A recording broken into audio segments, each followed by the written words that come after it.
Baseball family, this week we have more names in the Ohtani gambling scandal, pitching excellence across the league, and the Oakland Athletics Mount Rushmore right now. 9+ Us presents the Baseball Together podcast with your hosts, Blackjack Brad and Kansas City Little Big Briggy Blue Eyes. And now, Baseball Together. Baseball family, welcome to this week's episode of our Baseball Together podcast. This is Brad. He's here with me in South Carolina. That's How are right. you? I'm doing well. How are you? I'm exhausted. Exhaustipated. Exhaustificated. Yeah. It's been an intense day. It's been a very exciting day. Intense few days. Yeah, we woke up this morning, got the kids to school, as one does, and then drove an hour and a half to the Ty Cobb Museum before advancing to the Atlanta Braves game. And I got a new hat. You got a new hat. Oh, and we watched the baseball game. We also did that. Yeah. We did it together. It was a good time. We watched baseball together. So Look exciting. at that. Look at that. Look at us. Look at us. Anyway, baseball family, we had a really great time. I got to show Brad around the Battery down in Atlanta and Truist Park. We went and saw the Garden Museum that they have at Truist. That was super cool. It's one of the best museums in baseball. It's, I would say, the most accessible museum in baseball. Yeah, because you're just walking through the concourse and it's right there. Yeah. Yeah. You don't need special access. You don't have to go down a tunnel or through a door or anything like that. It's all Instead on the you go concourse. over a river and through the woods. A little bit. Like. That's what There's it a feels like. fountain. Yeah. That's the river. It is. And the woods, probably all the bats. We have video we will show you. Join us on Facebook, on Instagram, on TikTok, and here on YouTube, and you can see all that content that we're going to be putting out specific to this trip. There's a lot of it. Brad, should we get into the stuff? Let's do the stuff. We got some stuff today. Now, really quick, we have a merch store. I wanted to let you guys know. It's hosted through Millions, so you can hit the link in the description. It'll take you straight there. We've got a few shirts up and some stickers. We're going to have more stuff dropping soon, but if you like what we're doing, that's a great way to support the show. All right. The plot has thickened in the Ippei Mizukura Shohei Ohtani gambling scandal situation in Southern California. Everyone is still being investigated. Ippei Mizukura has pled guilty, and now the investigation has revealed additional names, including David Fletcher. Oh, snap. You need to understand about David Fletcher. All the headlines are telling you that he was Ohtani's best friend on the team, is how it is being. Oh, is that how it was? Ohtani's best friend on the team while they were Angels at the same time. Interesting. Okay. Fascinating. So David Fletcher is of currently, all the guys. I know. He's currently playing for the Braves in their minor league system, which is in Gwinnett, Georgia. The Stripers, not the Strippers. The Stripers. Do you know you did that one time on the blog? What did I do? You called them the Gwinnett Strippers. Yeah. Yeah. You corrected me. I did fix it. Yeah, that was like 100 years ago. It was You're a long absolutely right. time ago. So Fletcher's been named as someone who has also used, this is all alleged at this point, but he's someone who also has allegedly used the same bookmaking service, the same bookkeeper. Bookmaker. Sorry, he's a bookmaker. Listen, a bookkeeper is an accountant. A bookmaker is a bookie. It's a gambling man. Well, it's a bookmaking service now. Okay. All right. The illegal gambling guy in Southern California. Okay. David Fletcher was using the same one. That gambling guy, bookmaker. Thanks, Brad. His name is David Bowyer or Bowyer. I think it's Bowyer. I thought it was Bowyer as well. Yeah. He's in Los Angeles.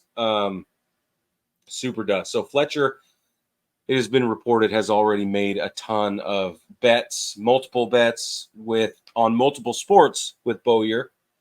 Allegedly, never on baseball. That's what they say. And you know what? Honestly, I feel like at this point, Bowyer being under investigation, I don't think he has anything to lose. So if Ohtani was betting directly and Ippei Mizukura was betting directly on baseball, Fletcher was betting on baseball, I think he would just want to take them all down with him.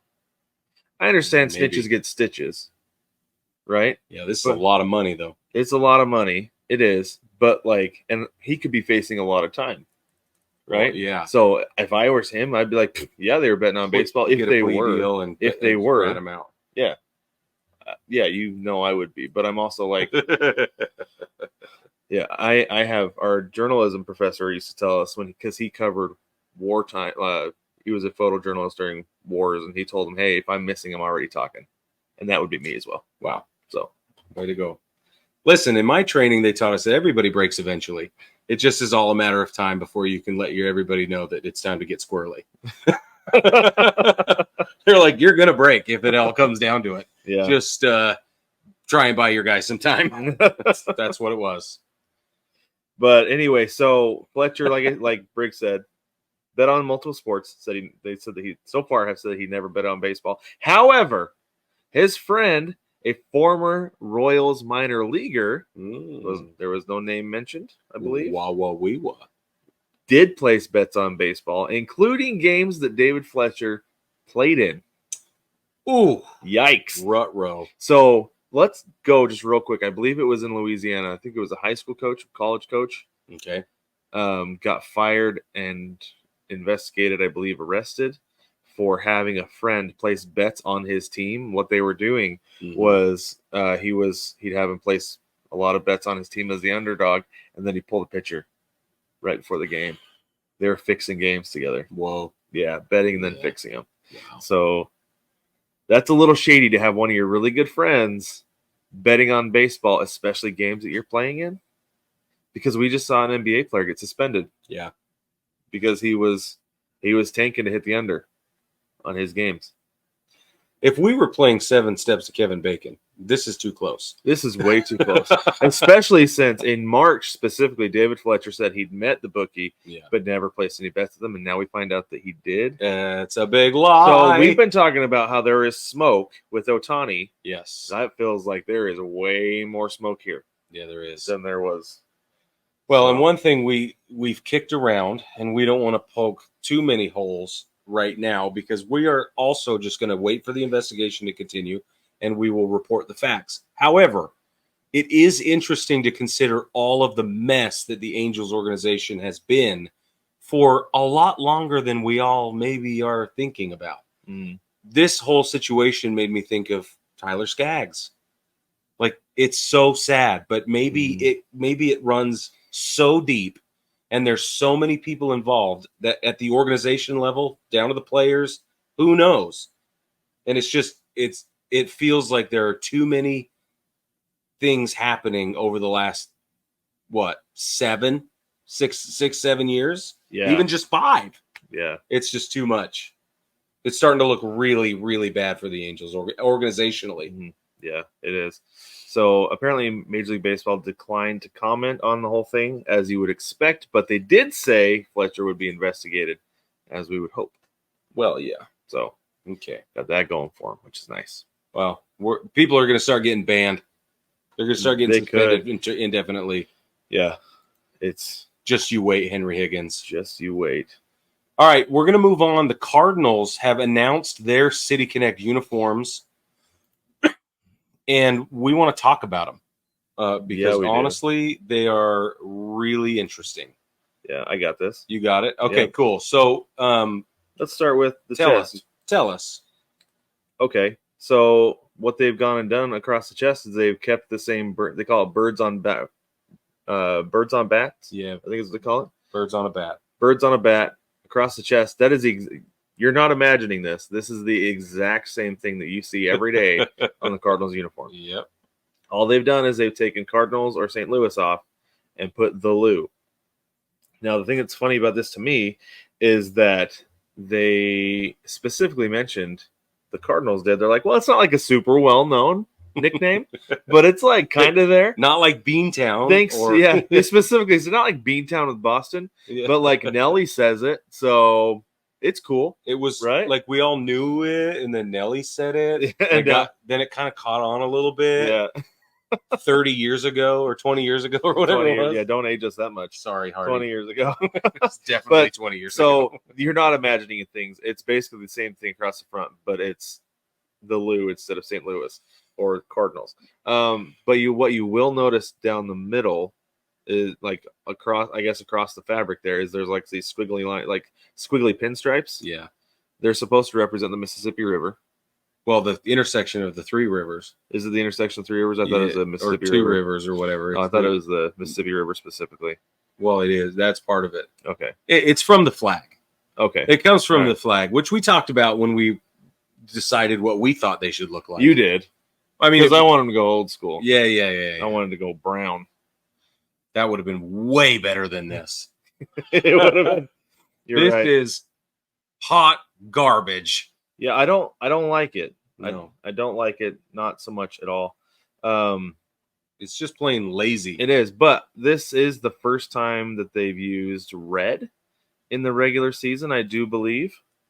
Because they've used white, gray, and blue before. They've used red in spring training. Yeah. And in batting practice jerseys, but never in regular season games, which Right. I think that is I like it because I like this color of red.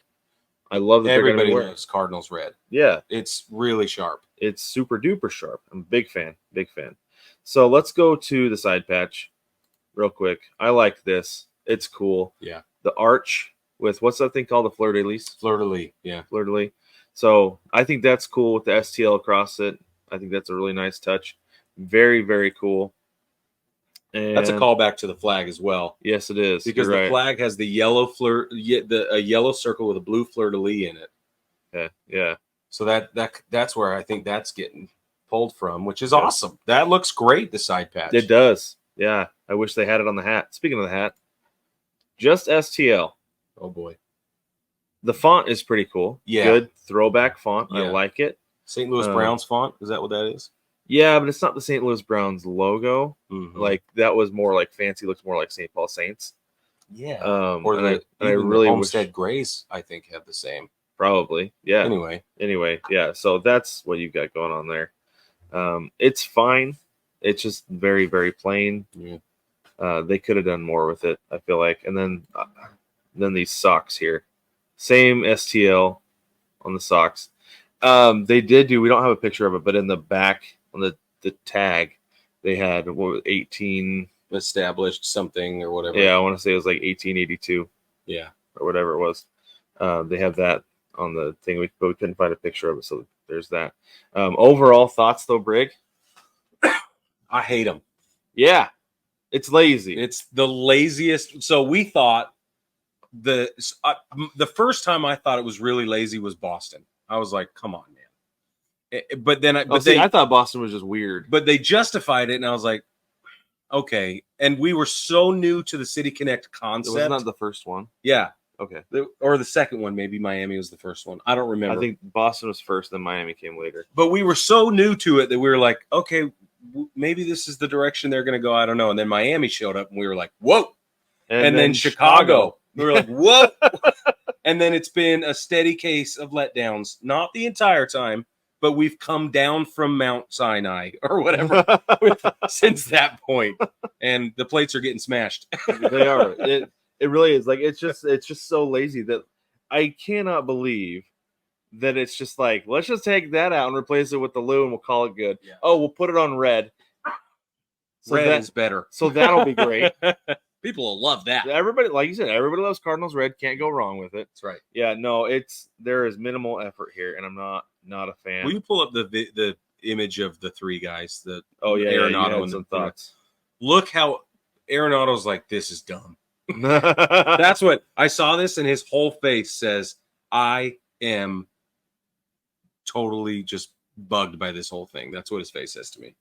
It does look like what his face is saying. It's funny they have him in the front. Yeah. Paul Goldschmidt looks like he's trying not to laugh. Tommy Edmond is confused. That's Lars Nootbaar. Nootbaar. Yeah, sorry. Nootbaar. He's like, is this Kansas? What are we doing with these again? Did you get my That's cookies? not Cody Bellinger. Yeah, you're right. But yeah, We want to know what you guys think, though. So, did they miss? Did they nail it? Especially if you're a Cardinals fan, super in tune with your team as you are. Like, what do you think? What's going on here? Yeah, let us know because we're not fans of it. Are you a big fan of the Lou? I don't know. The name, the Lou. Do you ever use that? I want to know. I want to know too. Unbelievable. Okay. Okay. Let's move on. Excuse me. Cleveland debuted their City Connect uniforms, and we have video footage of them on the field, and we're going to talk about them. We talked about them last week. White pants, red and white socks, the thick piping down the side, down the shoulders. and they're braided. I just love that. How do we feel about them in person, Brad? I think they look good on the field. It looks like a really good throwback, honestly. The texture on them makes them look very silky, though. It does. Like, I agree. It looks really silky on the field, which I know it's not, but it's just like, man, that would get so hot on the field. But I know it's not silk, so I don't feel so bad. Yeah. But I like the way they look on the field. You do. I do. Yeah. Yeah. I don't. That's fine. You knew I was going to do that. I did. You knew I always know when you're going to do that. Because of the way you say, yeah, you do? Okay, yeah, well, okay, no. Cool. Yeah, well, I happen to disagree with you. Yeah. No, I think that they are probably really fun around town. Like they're probably going to be really nice out and about. You know, if you're going to a game and you're wearing one. I don't love them on the field. Yeah, I just don't. Fine. They don't pop. There's nothing interesting about it on the field. They're more safe on the field than they were in the photos. I think they devalued themselves in person versus the. It's like driving a car off the lot. Like they had a decent vehicle, drive it off the lot, and now they've lost 50%. That's how I feel about them. So I like the big thing. I like is the piping, like down the shoulder and the side. Yeah, I'm a big fan of that. I do think it is weird that it looks so silky. That's strange to me. But the CLE looks better on the field, I feel like. The whole ensemble looks better it looks more normal on the field than it does in the pictures. Yeah, that's true. So I think that's cool. And the hat, like we talked about, super duper safe. It looks just like a regular old hat, so there's nothing to see. I didn't even notice the hat in the video. No, it's there, but it obviously. It doesn't catch your eye. There's nothing. No, it doesn't, and maybe that's why it looks fine, because it's not so stark and doesn't stand out nearly as much and isn't painful on the eyes. Yeah, you know. I don't know. I think the whole thing just put me to sleep, honestly, or maybe because you're tired. Yeah, but I had that opinion for days now. Okay, I am tired. Okay, let's move on and talk about Mason Miller. Mason Miller is the hottest prospect in the trade category of baseball, because he's been a hot topic for weeks now, and he's still just killing people in that late inning role, that closer spot for Oakland. And Oakland has been doing better than anyone expected, and we should have expected, and the owner expected, and it's all equal level of like, yeah, that's how I feel. Yeah, I agree. He's a big part of it. He is a big part of it. And look, so we got some video here of him striking every dude out, like not just like guys, dudes, striking out dudes and dominating them. And this Altuve, Alvarez, Devers, Judge, Soto, the list goes on and on. Yeah, but should the A's hold on to him and be like, we got a stud closer?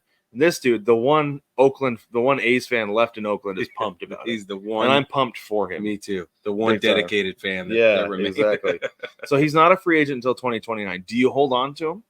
That's a lot of club control. No, you deal him. For like 4 or 5 prospects. You get as much as you possibly can out of him while his trade value is enormous. You're already going to be rebuilding for the next few seasons while you're in transition. Everything's up in the air. Keep your development going, build your farm system out a little bit more. And if you can get a little cash grab on top of it, player to be named later with cash considerations, something like that, sweeten the deal. I would do it. Okay, but let me play a little bit of devil's advocate. It's all right. You go ahead. So, but at what point do you stop flipping your guys? At what point do you say, we need players who we can hold on to, who can stick around, who we can market to fans in a new ballpark in Sacramento, a new home in Las Vegas, because they could potentially be in their new stadium in Las Vegas in 2028, probably not, potentially 2029, maybe. Yeah. And if they've got Mason Miller and Estuary Ruiz and Brent Rooker. Yeah, we'll get to Rooker here in just a minute because this is weird. But if they have guys who are homegrown talent who they've had for several years so they can market to a new audience, I feel like that's a good way to go, rather than being like, we have another prospect. Nah. Right? So Sacramento's already a AAA ball town. Right. AAA for the Giants. Right, but they see prospects all the time. I don't think this is going to disrupt them if you keep showing them prospect baseball. Or but they're paying ticket prices for big leaguers. Or will they even pay? Well, there's that. Because they're not paying now, and they're supposed to be watching big leaguers play. You're right. Here's my thing. Okay. It all comes down to when you're expecting to try and build out your franchise in your new location. Then you start doing the mathematicals. You try to figure out when you're going to get approved and back it off 4 or 5 years. So you have somebody who's coming into his last couple of years of arbitration. Yep. And you can really market him as a That's star. right. And you keep that guy, market him as a star, build around him, pump up his jam, make sure he feels great about it, show him what's going to happen with him as the cornerstone. But in order to do that, you have to wait. And if you're going to wait, you have to get as much as you can out of what you've got. Yeah. Because you've got too much time in between now and then. Okay. That's what I say. Yeah, that's true, because he would be in his 6th year, I believe, in 2028. You don't want to run up against his 6th year. Yeah. Okay. That's my argument. Yeah, no, but I think you're right though. I think you do deal him.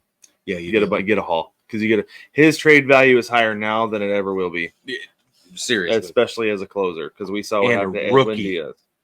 Well, isn't he a rookie? I don't think he's a rookie still. He's still got, like, he's played a couple years. I think that's why he's not I think that's why he's a free agent in 2029. Maybe is because he's got some service time under his belt. Let's look. Yeah, so he debuted in 2023, and he's got he's a rookie. I was going to say he's considered a rookie this year. No, it said he exceeded rookie limits during the 2023 season. How many appearances though? Like how many innings did he pitch? Because that's how they calculate it. 10 games, 10 appearances. Is that enough? But for a pitcher, that's like 50. No, exactly. Because he started 6, so 33 innings pitched, 33 and a third. Yeah, that's probably enough. Yeah, so he exceeded his. He's probably not a rookie anymore. So no, he's not a rookie. Okay. Right. Yeah, that's cool. Yeah, I knew he wasn't a rookie, but yeah, you were right. I thought he was, because he was playing in obscurity and nobody knew. Because he's in Oakland. I know. Yeah, that's what. So I want to show a really funny thing that I've noticed. Mitch Garver and Brent Rooker are like twins. Okay, not twins, but they could be brothers. Yeah, they're at least cousins. At the very least, they could be like Irish twins. They really could be Irish twins. That is mind-boggling. Yep. And yes, I have seen them in the same room, and by that I mean on the same field. Yeah. So I know it's not the same guy. You're like, whoa, wait a minute. So maybe we'll do a whole episode on doppelgangers, because that freaked me out. I was like, what? That's a really good one. Yeah, it's a good one. I love it so much. It's so funny. Okay, we have questions about Elly De La Cruz, because, like, what is he actually capable of? And we're going to live to see it. Like, we're just going to live to see it, because history is in the making this very moment. For the record, we're not going to do any sort of giveaway, because we don't want to jinx it like we did with Mike Trout. And, I thought about doing with the Mariners, but then, like, I put the thought out in the ether, and they, like, have not been nearly as good. Like, okay, no more. So no more merit-based giveaways from us. Yeah, that's exactly right. I hear you. Yeah, thanks, babe. Not babe, but the babe. The big babe. That wimpy deer. The Colossus of Clout. The Colossus of Clout. Thank you. So, okay, he stole 4 bags against the Dodgers of all teams. Let's watch this. This is crazy. Yeah. So he got a ground rule double, ended up on second. Look, do you see how early he left? Like, watch this replay. Okay, he didn't leave super early, but it felt like it. He's so fast. But because Kike Hernandez is like a mile off third base, yeah, he didn't even try to get over there because there was no chance. Here's still second. Throw was late by Austin Barnes. Too high. And then there, I love this one because he looked like a cartoon character when he left. Yeah. But then he kind of missed the bag, but Kike Hernandez didn't stick with it. I actually watched this game with my son, and I told him, I was like, this is why you always make the tag no matter what, and then just hold your glove on the dude. That's right. Always, always, always. So that was his third one. They didn't show it in the clip, but then he he ended up taking home on a pass ball, which counted as his 4th stolen base of the game. Yeah. And it's crazy watching Elly De La Cruz doing what he's doing. So he currently has 30 stolen bases through 46 games. For those of you actuaries out there, that's on pace for 105 bags this season. 105. That's Ricky Henderson territory. Yeah. Yeah. Ricky had 60 at the break. But wait, there's more. Okay. He already has 9 home runs through 46 games, which I understand. Off the pace. Gunnar Henderson leads the league with 15. That's fine. Right. But with Elly De La Cruz stealing 30 bases already, hitting 9 homers, this puts him on pace for 30 homers and the first member of the 30-100 club. 30 amazing. 100. That's amazing. That's absurd. You think he'll make it? It's hard to say. So this is something I noticed. What the Reds are doing is they were batting Mike Ford behind De La Cruz. Yeah. I think specifically so he could get more steals. Because Because he goes out there, he's going to steal second pretty much no matter what anyway. yeah. Right? There are a select few catchers in the league who can get him. But then if you have somebody like Mike Ford, who is almost exclusively a pull hitter, you're shifting your defense, forcing Kike Hernandez to play towards the shortstop hole. Yeah. And so third base is wide open, and he can get that almost every single time. Or what he's doing is he's forcing the third baseman to play a little bit closer to the bag while the rest of the defense shifts over a little bit. You've got a great big gaping hole over there. If Ford can do anything at all to push the ball to that side of the infield, De La Cruz is scoring walking. Well, and if he's not walking, here's the deal. I just looked this up. I had to figure it out.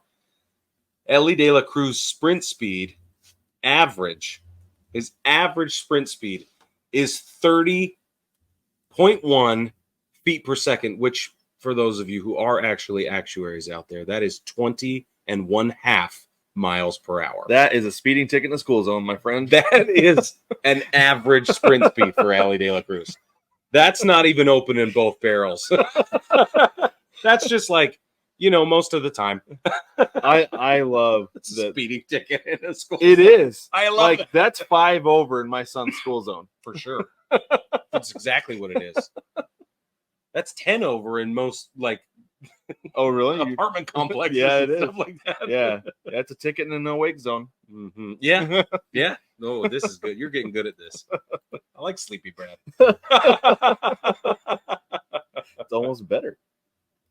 But so I'm not going to say whether he's going to get it or not. I don't know. No. It's exciting. It's going to be something to follow all along the entire season, though, because it was fun watching Acuna. As he got closer, it's like, well, he's going to get it. He's going to get it. Crap. Right. But seeing Elly De La Cruz starting this way, this early, it's like, let's see. And, he'll slow down, but he'll also have his weeks where he just goes on a tear. Right? That's exactly right. So Where's Acuna this season on stolen bases? Allow me to check. he's probably got more pickoffs than he's got stolen bases. Stolen bases for Acuna, he's at 14. He's got 14. Okay, he doesn't have more pickoffs. So 14. Just to give you a comparison. That's on pace for about 55. Yeah. 50, 55. Half. Half. And that dude stole 70 bases last year. Yeah, Okay. that's bonkers. Man. Let's move on to the pitching excellence portion of the show. Okay. Because there are two. We already talked about Mason Miller, but let's talk about Paul Skeens. Because Paul Skeens is the real deal. We saw him a legit pickle, as we say. Yeah, the real deal. We saw him. We saw him debut, and they pulled him after Like four 4 and 2/3 or 4 and a third or something like that. Yeah, he didn't get an out in the 5th inning. oh, that's right. So, and it was serviceable. It was respectable. There's nothing wrong with it. It was great. They were like, all right, that's enough. And then they let him go out again 6 days later. And this dude proved it. Let's look at the tape. 100, 2, 2, 3, 300, 4, 5. Do you have all of them? 6, Yeah. 7, Yeah. 8, Yeah. Oh, that wasn't one. That was just an out. But it's So a we're still put at out. 7. He gets his own defensive put out He did. with an assist. So look at that. He's smiling. Yeah. He's enjoying himself. He's relaxed. Another 100, another 95, another 101 with that splinker. Look at the movement on that. Boom. So as we sit here, Worked yes, one walk. struck out 11, walked one batter, Will and help. tossed six full no-hit innings against the Cubs. If he had been a little more democratic and thrown more ground balls, he could have gone 9, possibly could have shut that team out. It would easily have been a complete game. They pulled him after his 100th pitch, which was 100 miles per hour. Yeah. That put him all the way through 6 innings. That's the thing, is he seems to have the endurance. And he's not working very hard. No, he's not. He's Well, out he's there so giggling. big. He's so big.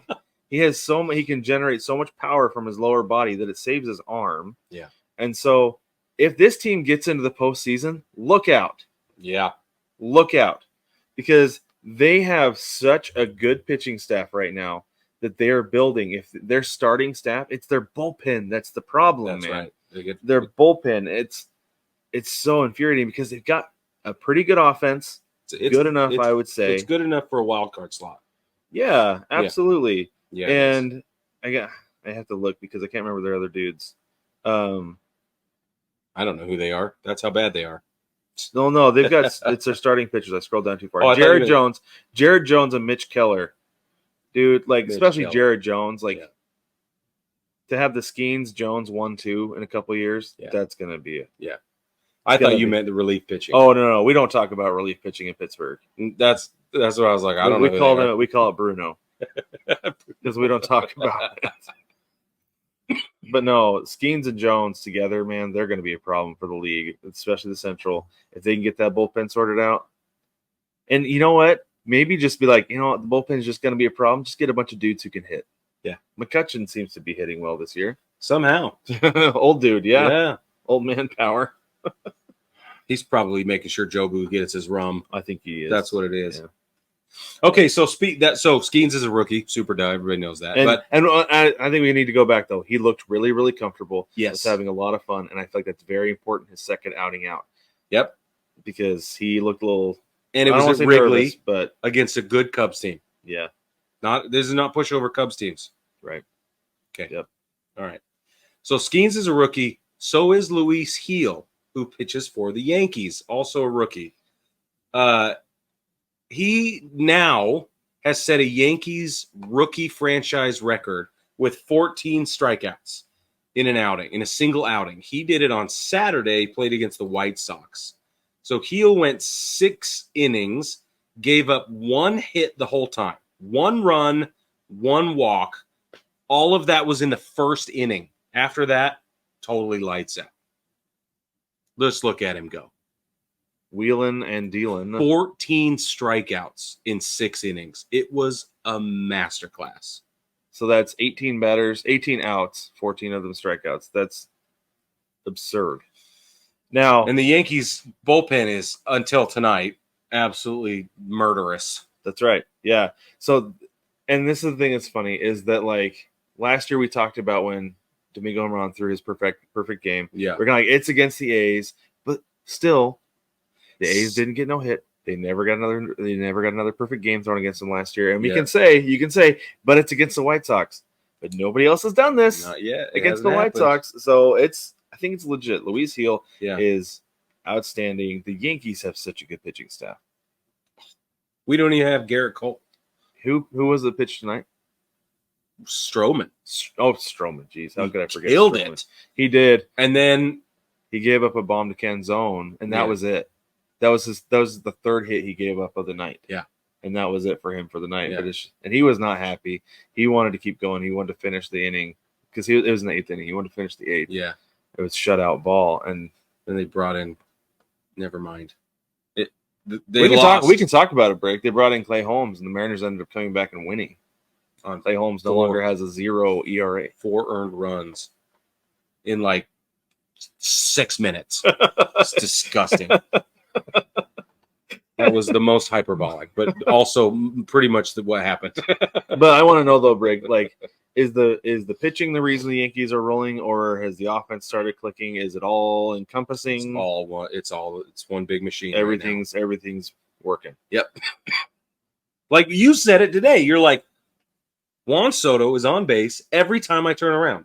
Yeah. Every time I watch him, he's on base. How is he not hitting 700? And how does he not have a 150-game hitting streak? Exactly. Because that's what it feels like. It really does.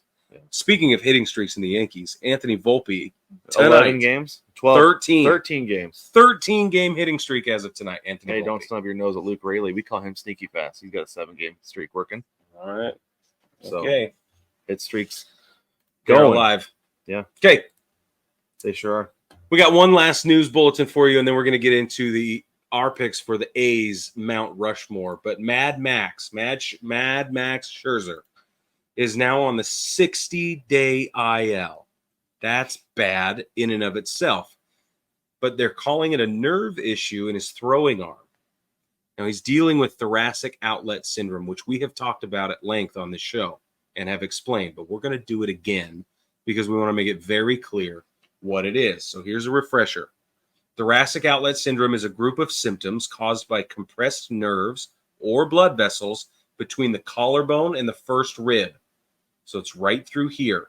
Okay. If you're watching on YouTube, you can see it. But if not, find your collarbone, and then there's a hollow space before it gets hard again. That's the first rib. It's up really, really high. Get used to it, Brad. So surgery to fix it, Yeah. they call it a first rib resection. And I actually went and read some medical journals. You would. Because that's what I do with my research, my studies. But it showed medical studies actually showed that pitchers come back from this and it's not a problem. That's great. Not a problem at all. However, it is a nearly 300-day recovery process typically coming back from this. So Max Scherzer being 300 days. 39, Oh my word. old guy. Yeah. He has he's not chosen surgery just yet. He had a Botox injection trying to see if that will fix the problem, because Create that space. it can kind of loosen things up in there because the muscles don't work. And so Yep. Hopefully it works for him, because if it does, he can come back. But if not, then he's gonna have to have the rib resection, and that could be it. Evan Grant of the Dallas Morning News Has a talked quote with for- Scherzer, and he got a quote from him saying, "We've got to figure out a way to manage it. You're talking about nerves. It can screw up your arm for the rest of your life." Okay, Max, not only can it screw up your arm for the rest of your life, you start damaging nerves permanently, it'll screw up your life for the rest of your life in a lot of ways if you're not careful. Can confirm. Yeah, you're right. You're right. Like, it's just, you don't mess with nerve damage. I'm Just don't. I'm legitimately concerned that we have seen the last of Max Scherzer, though. Yeah. Because This might be it. yeah, because I think if he gets this surgery, he's not coming. I don't think he's going to be able to come back. No. But that's Or why he he's gonna be opted willing. not to. I'm Right. absolutely sure. He's Yeah. going to try and get through the season as best he can, and then he's got to be done. Probably. Yeah. So I believe he's eligible to return. It's not 60 days from now, because this is retroactive to a while ago. I can't remember exactly what day it is, but I want to say it's like sometime next month. He's eligible to come back. Yeah. But at the same time, If they'll- though, if he can. He has to be serviceable, or it's not going to be worth it. Yeah. All right, baseball family. Excuse me. Today in baseball history, May 21st, 1923, formal transfer of TL Houston's interest in the Yankees to Jake Rupert is completed for $1.5 million. 10 days later, Rupert bought 2 more sets of uniforms so that his players could wear a clean outfit every day. It was unprecedented at that time. Isn't that so funny? Yeah. I love it. I submit that that's why road jerseys are gray, because they would play in them. Yeah. And then they would get dirty. Like, oh, we don't have time to wash them. We don't have anywhere to wash them. Where are we going to wash these? We can't wash them. Playing them tomorrow. They get dirty again. Right? And then they're like, well, we can't wash them tomorrow. I mean, you got a double header. Wear them twice. They get dirty again. And so they just get worn and worn and worn. And then finally you get home and you wash them and they just stay gray. So you've got your road grays, your home whites, because you wash your home whites every day. Yeah. So that I submit that's where road grays That's comes from. really interesting. I don't know if it's true or not. Probably not. I have But that's no how it idea. feels. That's really cool.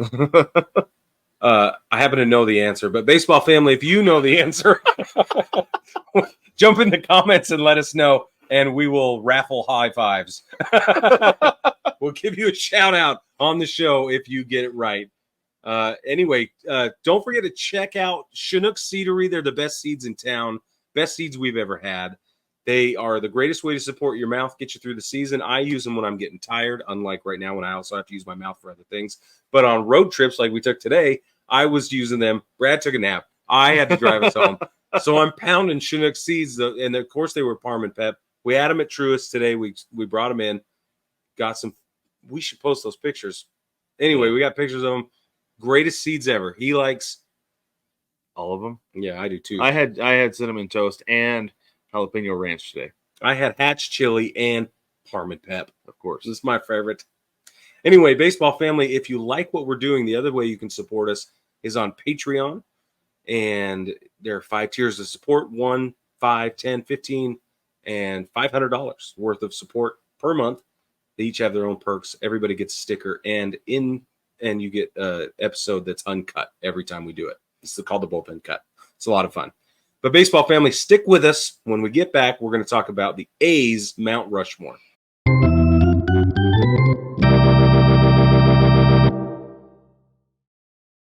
Welcome back, baseball family. We're going to get into our Oakland A's, and by Oakland we mean also Philadelphia and Kansas City A's, and future Las Vegas potentially, and just A's. Mount Rushmore, where we talk about who we believe are the top 4 players in the organization's history, and you can't tell the story of the organization without these 4 players. They don't have to be players. Or broadcasters or managers. We have coaches. gone all over the place. We have. You're right. And when I say players, I should just say anyone involved in the organization. Right. Right? You cannot tell the story. But before we get into the Mount Rushmore, I am going to share with you where the Oakland Athletics got their team name from. It is one of the oldest nicknames in professional sports. They played on the East Coast. They played in the Midwest. On the West Coast, they're going to be into the Southwest soon, most likely. They began as the Philadelphia Athletics in their earliest incarnation, and this is, again, according to TeamNameOrigin.com, and were known as such until 1955 when they moved to Kansas City, where they became the Kansas City Athletics. And then they went to California in 1968, became the Oakland Athletics. But they have since been known more often as the A's, less of a mouthful. And the name comes from the Athletic Club. Mm-hmm. The Athletic Club. In Philadelphia. Right. Yeah. Yep. So we talked about this way early about team names that need to change. Mm-hmm. Is it lazy to keep that team name from 1901? They were founded in 1901. They were. Should they keep it forever and ever and ever until the end of time, or should they change it to something new in Vegas? I mean, they're planning on keeping it. I assume is what it feels like, right? Yeah. Or should they change it? They should keep it. How are you going to mess with 123 years of baseball history? They do it all the time, Brig. I know, but this. Okay. When we talk about the names that belong on the Mount Rushmore list, mm-hmm. you can't tell the story of the franchise without some of these names that go back almost as far as the team's origin. Yeah. It would be really difficult to reconcile the necessity of its own history with a team name change. That's my argument. Okay. Yeah, and I think it makes sense. Absolutely. There's certain team names you don't want to change.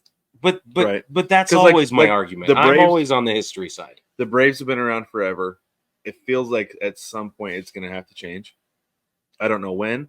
And I hope not, because I love it. Me too. Because to me, it feels like using the name like Warriors.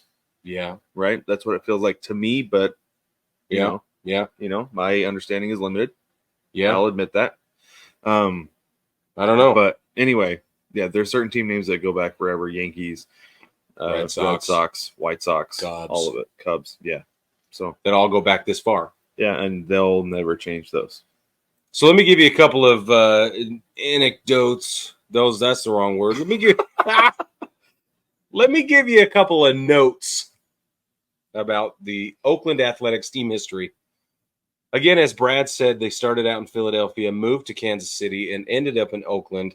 They've been around 124 seasons. This is their 124th. They began in 1901. Their record all time is 486 on the win-loss percentage, with 9,279 wins, 9,796 losses. When you said 486, I was like, that is a low number, Brig. Yeah, That ain't right. it is right. That's a number. Well, I was like, that's the number of losses they've had. That's the Oh, win losses. yeah. So Win-loss that's the number of percentage. losses they've had in the last 3 years. 0.486 Win is their percentage. win-loss percentage. I think that's what I said, but I'm glad you made it clear. It's at 486. 486 percentages. Okay, playoff appearance. They've had 29 playoff appearances in 124 seasons, 15 pennants, 9 world championships. So doing these, we've done a couple. We've talked a lot about these over the last couple of days since I've been here, and it you feel the gravity of how hard it is to make the playoffs, win a pennant, and win a World Series by seeing how many teams have been around forever and how few of them have more than just like a couple, Right. or just a handful. And I feel like it goes a long way. I can't believe I'm going to say this, Yeah, but baby. it goes a long way to show how many the Yankees have.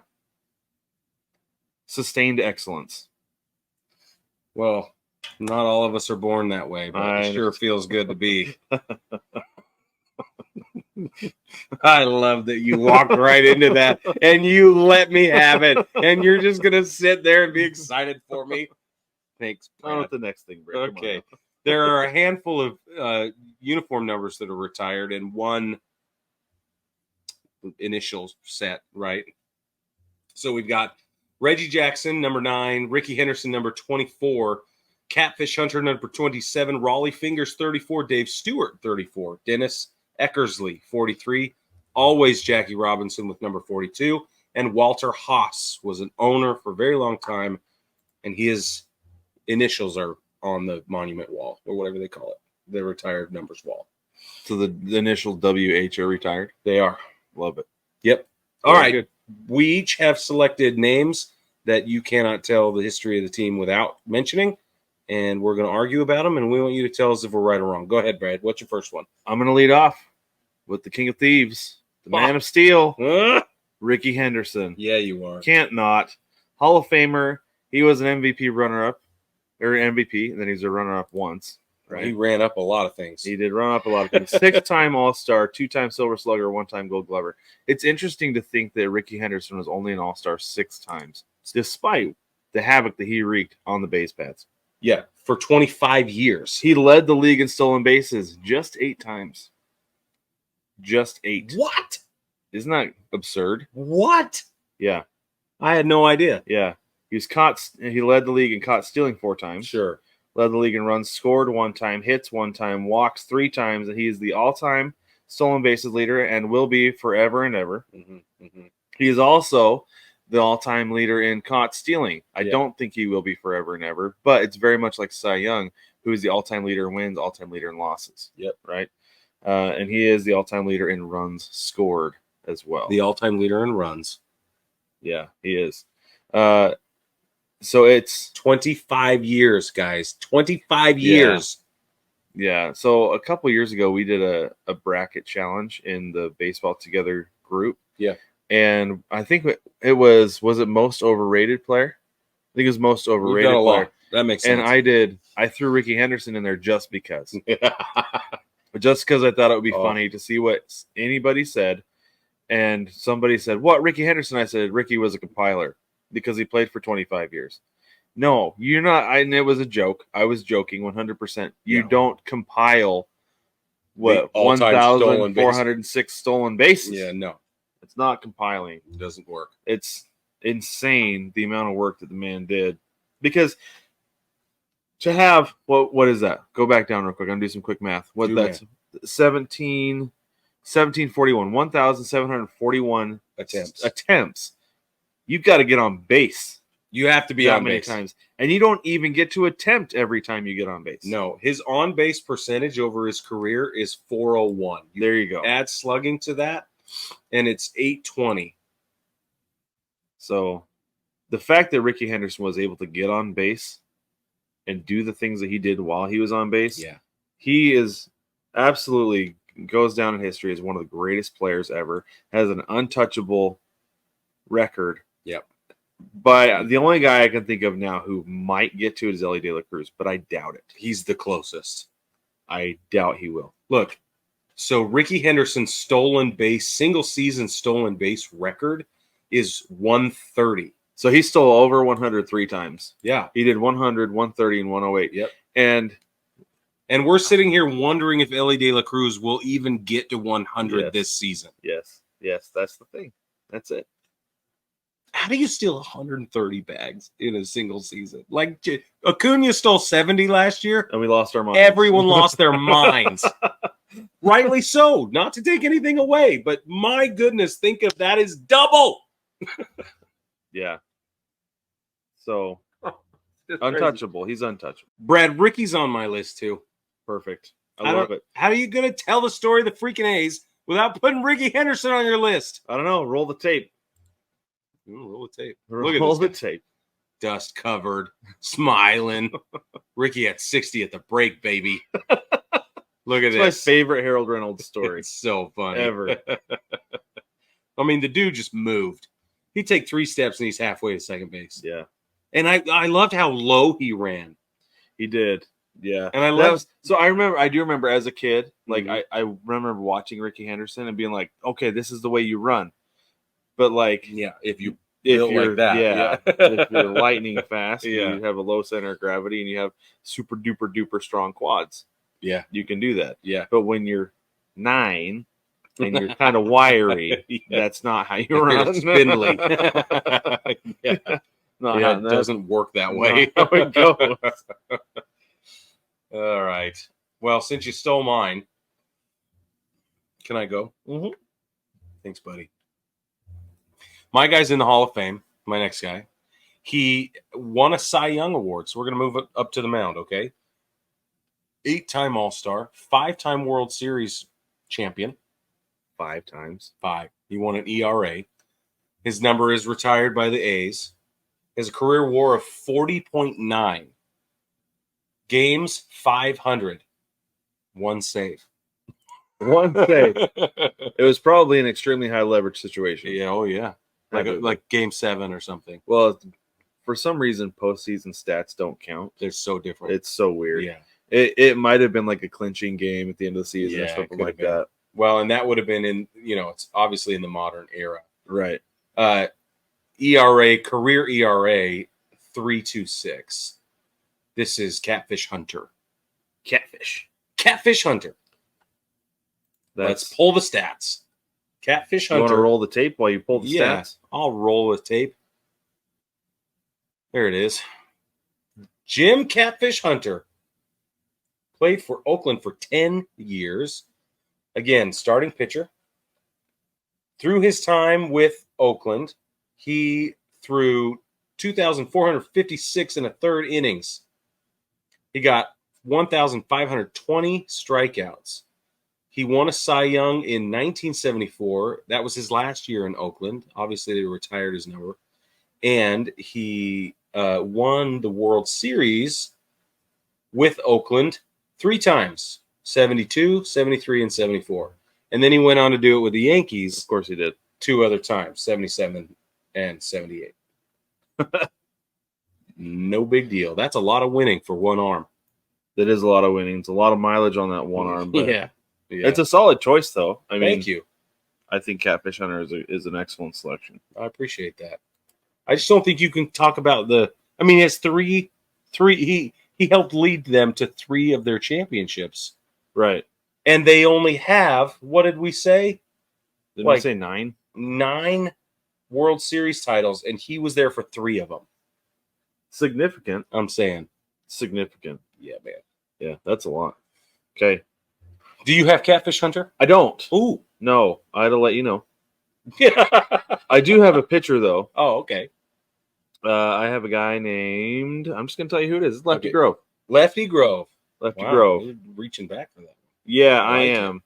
He played for the Philadelphia A's. Yeah. He's a Hall of Famer, won an MVP, 2-time Triple Crown winner. Two-time Two-time. Triple Crown winner. And for those of you who don't know, the Triple Crown is having the most wins, striking out the most batters, and having the lowest ERA in the league. He did that twice. He's also a two-time World Series champion. Just with the A's, he led the league in ERA 5 times, had 3 complete games. Led the league in complete games 3 times. Oh, wow. Yeah, that's very different. It's very different. Very different.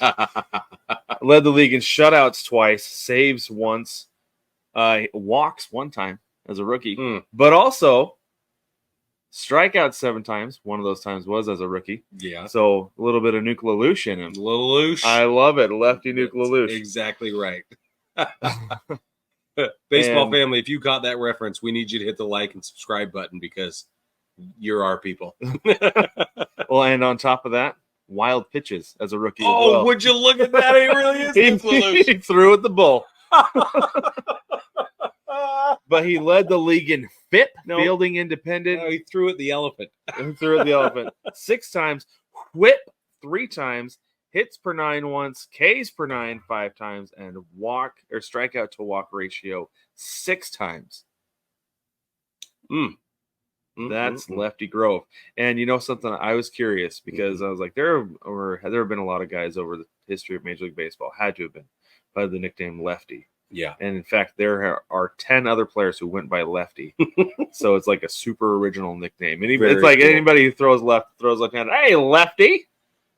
Wonder who the first one was. Was it Lefty? It can't have been Lefty Grove. No way. No, it wasn't Lefty It Grove. have to be earlier than that. Probably back to the 1890s or something. It was Lefty O'Doul started playing in 1990. Lefty Tyler started playing in 1910. And looks like, Lefty Leafield. It's 1905. There he is. That's our guy. Yep. Lefty Leafield. Doesn't belong to the Athletics, so we're not going to just keep boring you about him. Who did he play for, though? That's what I'm looking up.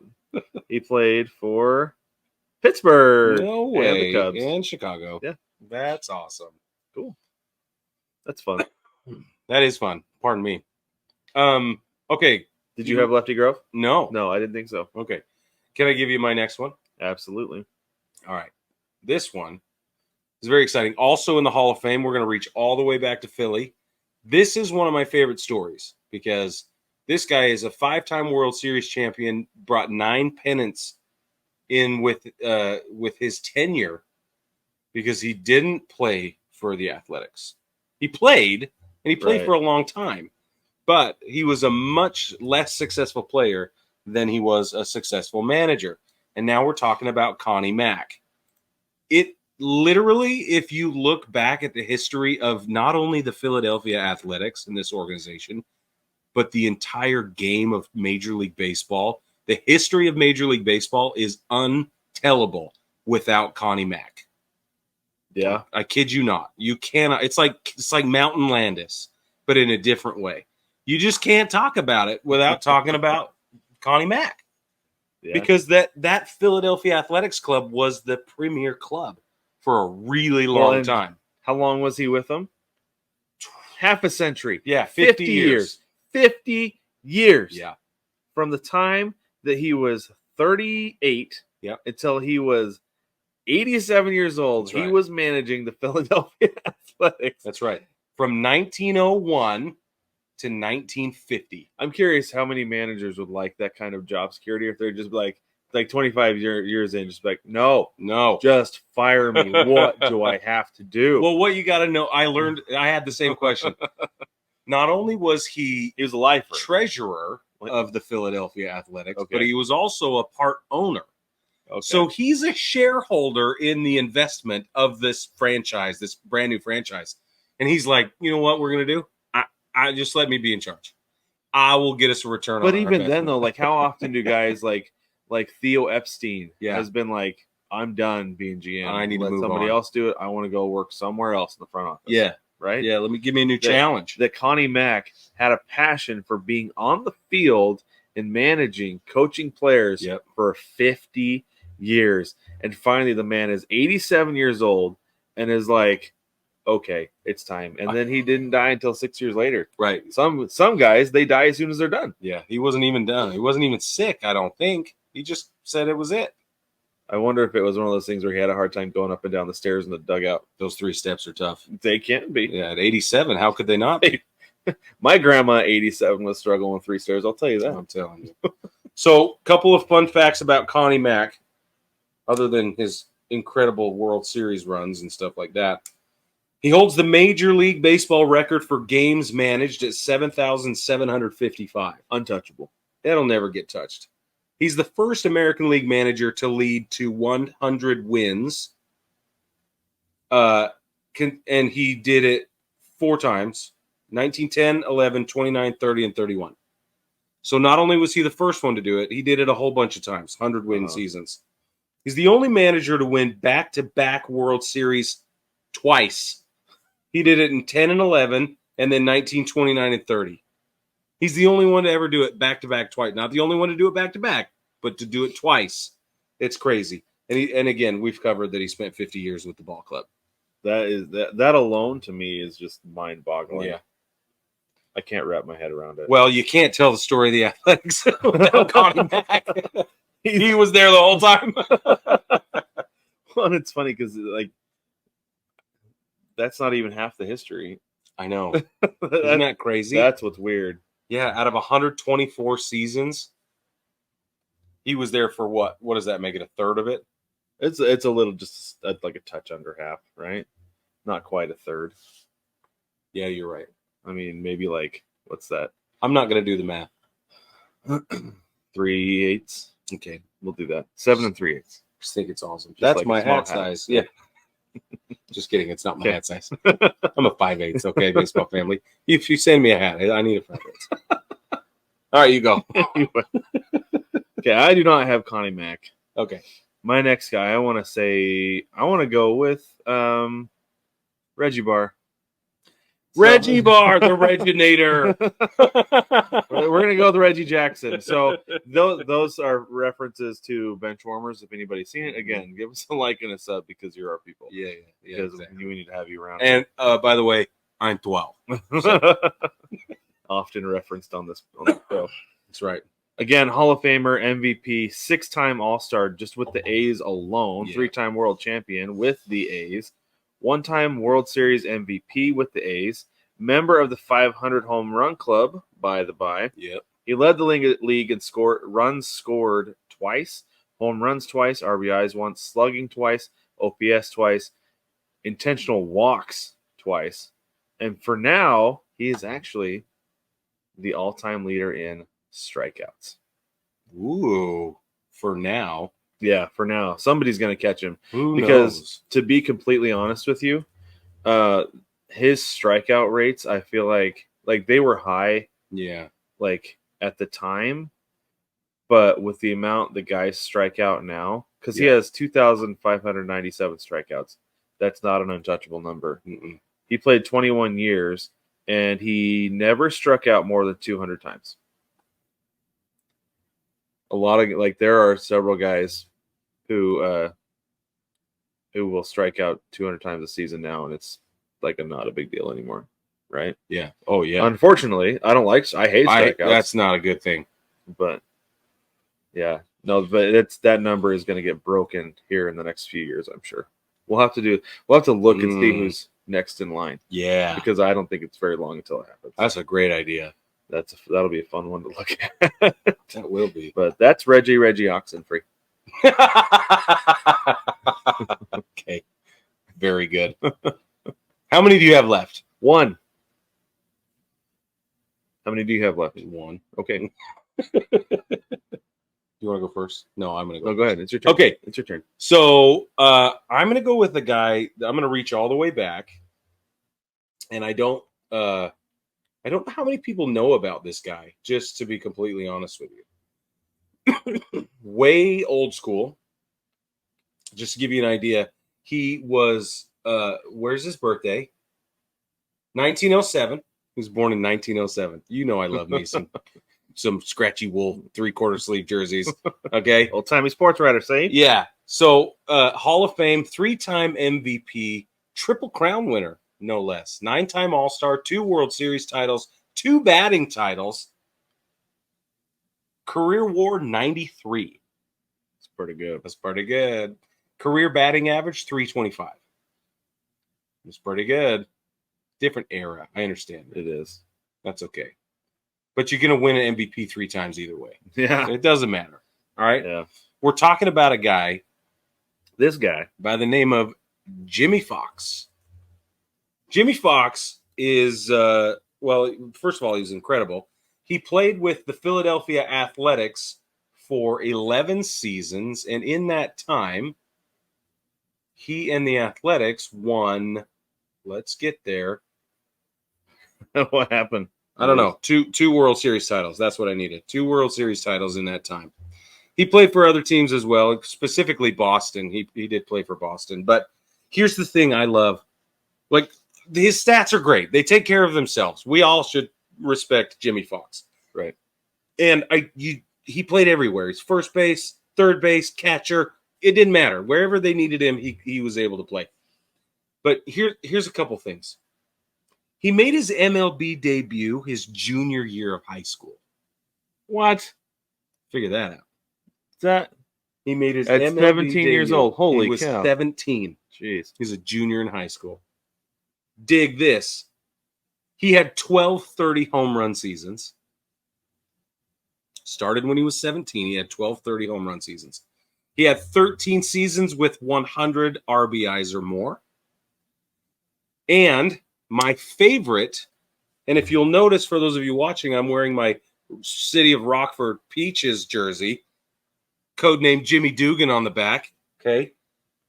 Jimmy Fox was the inspiration loosely for Jimmy Dugan's character, because when he got aged out of baseball as a player, he began managing, and when the war broke out, he managed an all-American baseball girls team. That's awesome. Yeah. Yeah. You were adamant about wearing that. I was. For this segment. The Fort Wayne Daisies All-American Girls Professional Baseball Club. That's cool. Yes. So now all reports indicate, and with interviews with his former players, that he was much more gentle and professional and diplomatic with his players than Jimmy Dugan is shown as being through Tom Hanks in A League of Their Own. Right. But it's so cool because you hear about these stories. We've all seen the movie. This is the guy, and he was an all-star, literally a career best player. Well, because a guy like Jimmy Fox, there's no comedy there. No, you've got to have the grumpy guy. Yeah. There's the comedy. Yeah. So that makes sense. Anyway, that was one of my. So as soon as I was doing the research, I'm like, yep, he belongs on the Mount Rushmore for the team.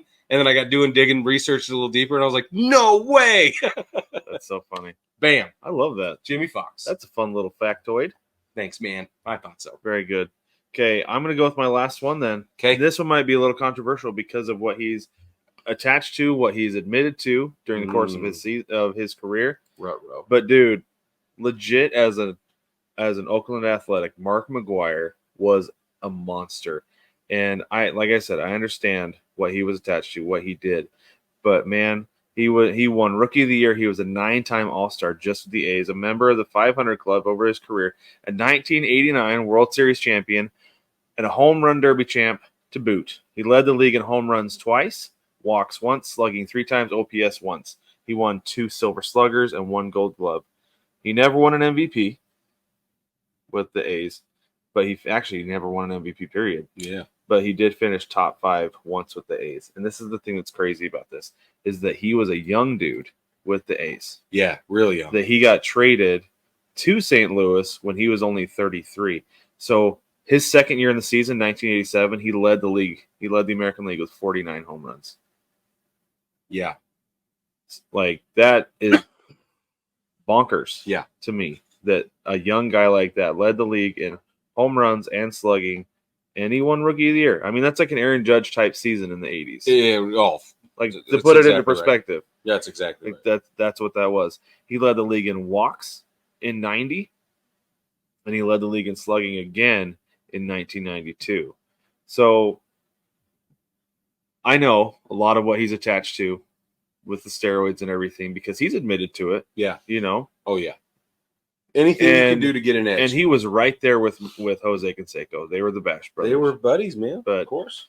Man, it's crazy to see some of those guys, though, who did do steroids, the pure hitters they were. Because he was, I mean, he was, okay, he had one season where he hit over 300 with Oakland.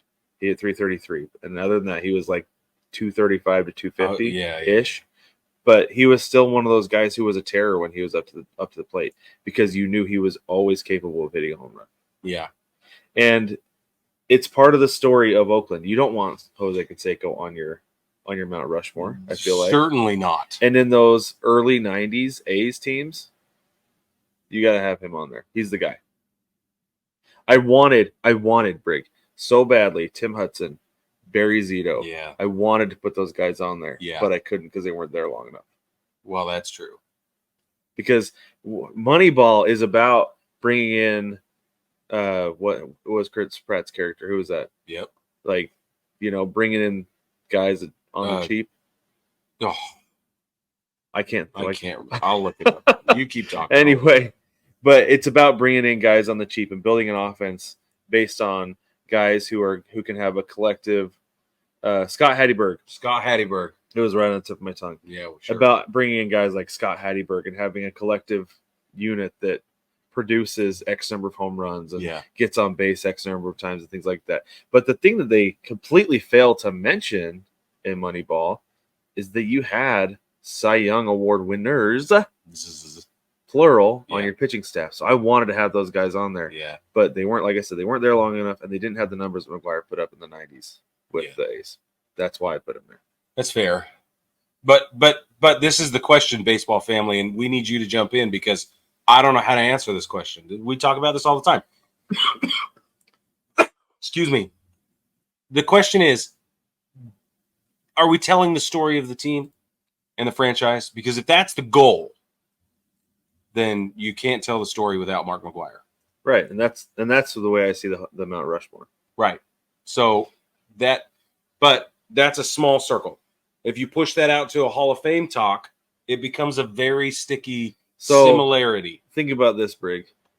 Eras. I know. A team that's been around 124 years. You've got eras. I know. I hate this argument. We've got Lefty Grove. Yeah. Reggie Jackson and Ricky Henderson are basically peers. Yeah. And then you got Mark McGuire. So I'm leaving somebody out of there super early, right? Like maybe Jimmy Fox. Jimmy Fox is my guy instead of Reggie Jackson. Yeah. But then I've got you can't leave out Reggie. I know. Reggie Oxenfree. Got to have him in there. The Reginator. Yep. He doesn't think he's the originator. He thinks he's the originator. The originator. But baseball family, we want to know what you think. Are we way off handle here? Did we nail it? I know nobody knows who Jimmy Fox is, and that's fine. I think you'd be surprised at how many people know who Jimmy Fox is. I'm a junkie for the history, so I think I almost put Raleigh Fingers on there. Like I wanted to put Raleigh Fingers because of how his image transcended the game at the day he was pitching into a bigger, more monumental thing that drew fans, that became a caricature. That's notable. Another guy I wanted on there was Dennis Eckersley. Yeah. But I went and looked at his numbers. I was like, it was like 2 good years. No, you can't. He's not. He's not enough for the Mount But Rushmore. it's funny though because Dennis Eckersley is a huge deal because he's still referenced. There's people still make comps.